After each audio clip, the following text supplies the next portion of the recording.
Back here on the Locked On Hornets podcast, where we're going to dabble a little bit more into the interviews regarding the NBA draft prospects. And this time we're going to talk about Jeremy Sochan. At least we think that's how we pronounce it, at least at this time. Who's going to help us? It's going to be Drake Toll of Locked On Baylor. You can follow him on Twitter at Drake C. Toll. Drake, how do we pronounce this guy's last name? Because there's many schools of thought on this, as you said.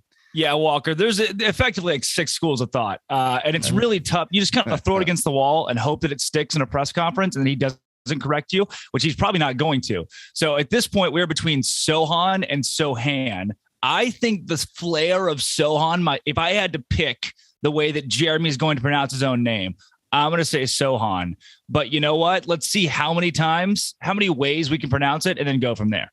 You said there are 6 schools of thought. Are one of those schools of thought Sochan? Because that's where I landed. That is school of thought number 6. Doug, you have to be on the farthest end of the spectrum to get to Sochan. That is like North Carolina, 0 European culture, but that's okay. Well, it's also 0 minutes of college basketball watched this season. I think that's the problem. Well, I'll tell you this. If you times that by, 100, that's how many minutes of Hornets basketball I watched this season. There you go. So Perfect. We are right there on par with one another. Okay, so maybe we're going to learn a little bit more about each other's team. You can watch a lot more Hornets basketball if Jeremy Sochan, Sohan, whoever's going to be playing for us here, maybe he will be the draft pick. In an impressive season this past year, 9 points per game, 25 minutes per game, coming off of the bench. Only started just once there with Baylor and played in 30. Shot 47% from the field, only shot 30% from 3. But a lot of people love Jeremy Sochan for his versatility. Is that something you think is probably his biggest strength, Drake? Yeah, it's that NBA archetype you hear a lot of guys talk about. It's not that a player necessarily was the best player on his team or the best player in college, because don't get me wrong, if I'm looking at who on Baylor's roster is ready for the NBA right now, you got guys like Matthew Meyer, who's been there for a few years. Adam Flagler's a great guard. Kendall Brown, you mentioned too, but Sochan has that potential. The ceiling is really high for this guy, and I think that's what's got him right there on those mock drafts at that 10 to 12 spot. I've seen him as high as 7 or 8 as well. So, his stats are not going to jump off the board to you. What's really interesting about him too is that coming into Baylor, he didn't expect to have the role that he ended up having. You had 3 or 4 injuries. Jonathan Chanwa-Chachua goes down with an injury. You also have 1-2 Langston Love in the preseason as well that really just sprung Jeremy into action. I remember him saying preseason that he was going to stay at Baylor no matter what. He wanted to be here for at least 2 years. And then he's the 6th man off the bench for a 1 seed in the NCAA tournament. And now you can't pass down the millions of dollars that come with being a lottery pick. So there's a lot of upside. I know he's kind of, I would say there are plenty of areas where he's got to work on his game, but I like what Jeremy brings to the table.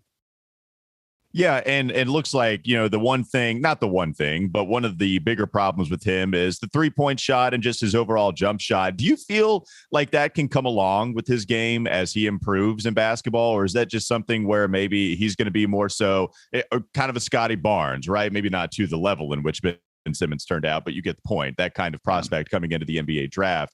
Or do you think there is, this guy can certainly develop a shot from deep?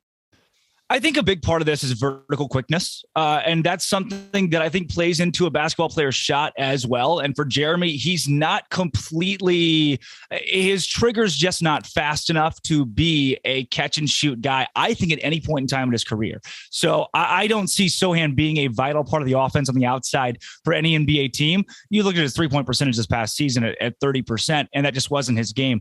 He was wide open if he was going to take a 3. If it was contested, he's probably passing that thing off. And even the ones that were wide open weren't automatic. So I don't think you're going to get a 3-point shooter or a shooter in general out of Jeremy Sochan at any point in time in his NBA career, maybe from the mid-range, but I don't see him developing a 3-point shot. Again, maybe not as dramatic as, especially early days Ben Simmons, but Sochan's a guy that you want to get inside who can make athletic plays and strong plays on the interior. And at 6'9", maybe he's undersized for an NBA forward, but I think that small forward spot is probably going to play him well. He's got to, he's 18, right? He's an 18-year-old kid, and I think of the guys that are in the top 15 of this NBA draft, he's maybe the least developed from a physicality State, like the guy's still got room to grow, it feels like, when you watch him play. And that's going to come in the first couple of years in the NBA. And I think that's where he can elevate his game. But I don't think a shot is part of that. So Baylor obviously had a disappointing tournament run. Take us through the Jeremy Sochan experience in the NCAA tournament. What did you see in those games? Holy cow, dude. That was the explosion of Jeremy Sochan. I think that question right there nails the reason that he is the top Baylor player on this draft board. When Kendall Brown was a guy coming out of high school that a lot of people were really high on, mock drafts, top 10 pick preseason. And then in the postseason, it was that North Carolina game that everybody points to, where it felt like Jeremy just jumped off the page. People were tweeting it. Like, I think Dennis Rodman was trending because people were likening Jeremy Sochan to like Dennis Rodman had nothing to do with it trending, and mostly the haircut too. But the physicality, the level of play that he brings to a basketball game that Scott Drew really instills in all of his players, I think it goes a long way NBA wise. Royce O'Neal, for example, right? Like, you look at Royce, and if you are an opposing player, you hate Royce O'Neal. You're like, gosh, dang it, this guy is just the worst. And as someone that, if I wasn't a Baylor fan, I would probably feel the exact same way. And that's what you get in Jeremy Sochan. You're like, I don't want to play against this guy because he's just hard-nosed, tough. And he showed that against North Carolina. He showed that, I mean, it was a short run, so I guess against Norfolk State. But that UNC game won him $500,000 or more because his draft stock, he became someone who was on the map of these NBA mock drafts more so than anybody else in this Baylor team. See, I mean, you've been watching. I'm going to go Sochan. You went Sochan. I'm going to go Sochan. We'll balance it out. One of us will be right. So on Sochan, you've watched him particularly closely as the host of the Locked On Baylor podcast. And that's what this network is all about. It's about that local angle, the local depth.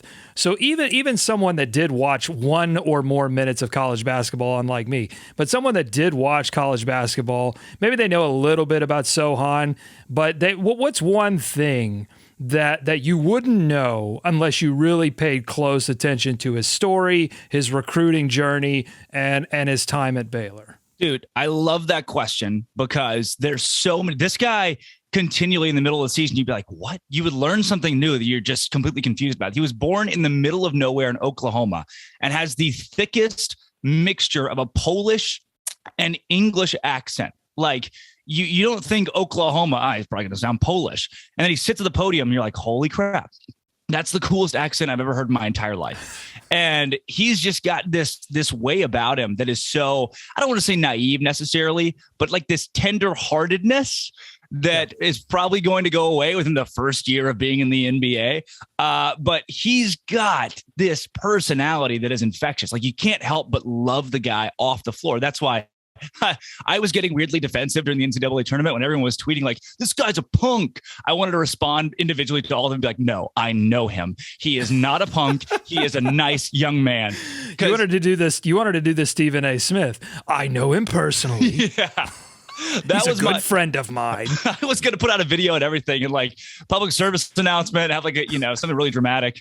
But that's what you get is just in the time that I spent around, I was like, I love this guy so much. So certainly is not to like a Jimmer Fredette level where you're like, this guy's mascot.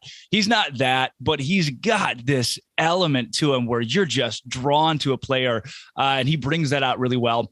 I'll tell you on the floor wise, he's not a takeover guy.